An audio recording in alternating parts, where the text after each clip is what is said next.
All right, well, let's get into some other news from the month of November. Where do you want to start? Trump's face on new national park passes. It's been covered in a lot of places. I picked an article from the SF Gate. Trump's face on new national park passes outraged conservationists. The changes are meant to reflect an America First ethos that prioritizes U.S. citizens over international visitors. There's a little bit more depth to this story and than just Trump's face on the pass. Yeah. With it comes mainly big increase in the cost of park access for foreign visitors versus the stability in the park pass rate of entrance for national U.S. visitors. So essentially, they're keeping the fees flat if you're an American citizen, and for foreign visitors, it's more than doubling. It's about $80 for a full park pass and up to $280. Plus, there's going to be additional fees to popular parks. So in the context of reality, I agree. I don't like it. In the context of theory, I'm not against it. So, and now let me explain that. So in the context of theory, I kind of agree with raising prices on foreign visitors in the same sort of way that if you are, let's say, a California state resident, you go to a California state university, you're going to be paying a lower rate because your tax dollars have been funding that for your entire life, or your family has, or whatnot. So that kind of thing is like, yeah, that sort of makes sense. So if you're a U.S. citizen, your tax dollars have been helping fund these parks. Therefore, you should pay potentially a lower rate. A foreign citizen might just pay a slightly higher rate. Should it be more than double? In my opinion, no.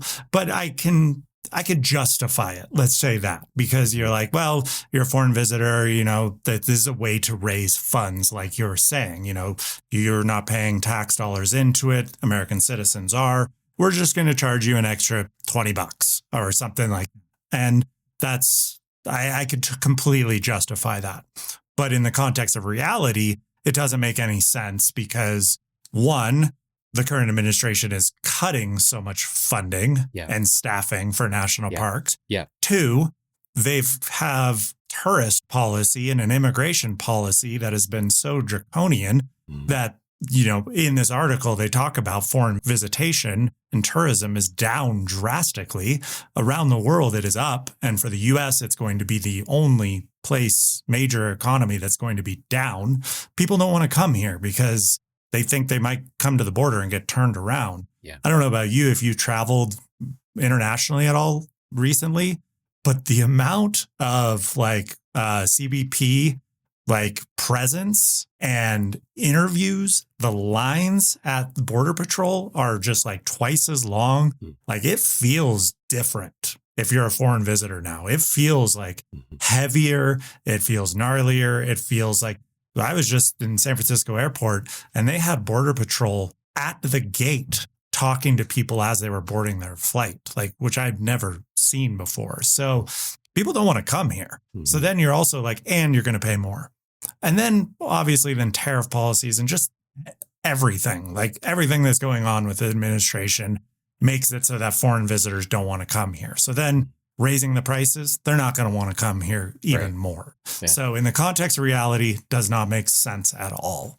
Context of theory, I can understand it. Yeah, and this is where I think I keep being tempted to move away from the very specific question and issue is this the right way to raise revenue that is needed by the parks? I confess, I just hate the current climate in this country. My favorite single thing about America is the notion of the melting pot. It's also, if we were just super jerks and we're like, hey, Cody, I got a great idea.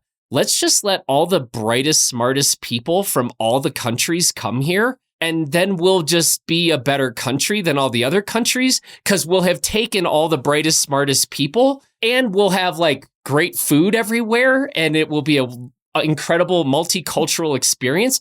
which is why we're at where we're at currently. Truly. Yeah, exactly. Exactly. Like, that's the most interesting kind of vision or version of this country. And I absolutely hate that, at least in the rhetoric and some of the policies, maybe many of the policies, we're moving exactly away from that. We want less multiculturalism. We want it whiter. And I'm just like, this is the worst, dumbest idea for how to structure a flourishing country, even if we're just being selfish. Totally. So that's admittedly very much kind of in my mind. And if we go back to like, cool, how do I propose we raise needed funds for parks? You already brought up the point of like, well, how about like, let's not defund them. Like, let's find moves to like not do that. And then I'm open to smarter people having better ideas for how we do this. But it's really hard to accept when we just keep seeing in this dumb freaking country at the moment, this pressure toward make it whiter, make it less multicultural. I'm like, I'm not on that side at all, even for just selfish reasons that I want this country to be the greatest it can be.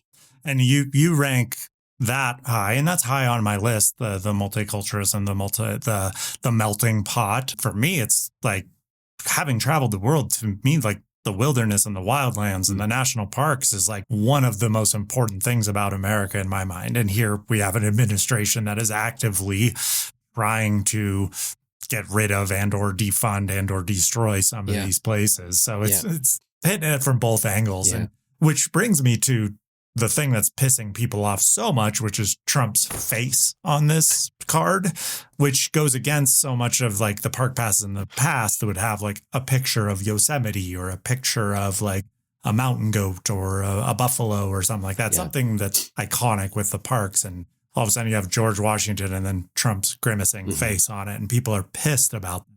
Even so much as in the article, people quotes are saying, don't buy a park pass to not support it and buy individual entries so you don't buy it. And I'm like, I think it's a good thing.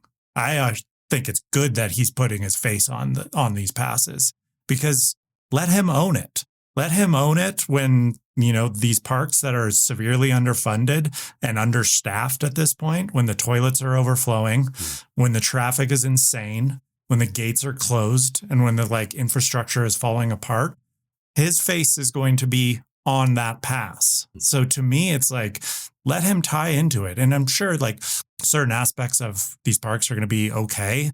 But like, we know that there's been problems with the national parks for years. The fact that they are, gutting staffs and even defunding them even further, there's only going to be more problems going forward. So yeah, put your face on that pass, tie your face to that. So to me, I think it's a good thing.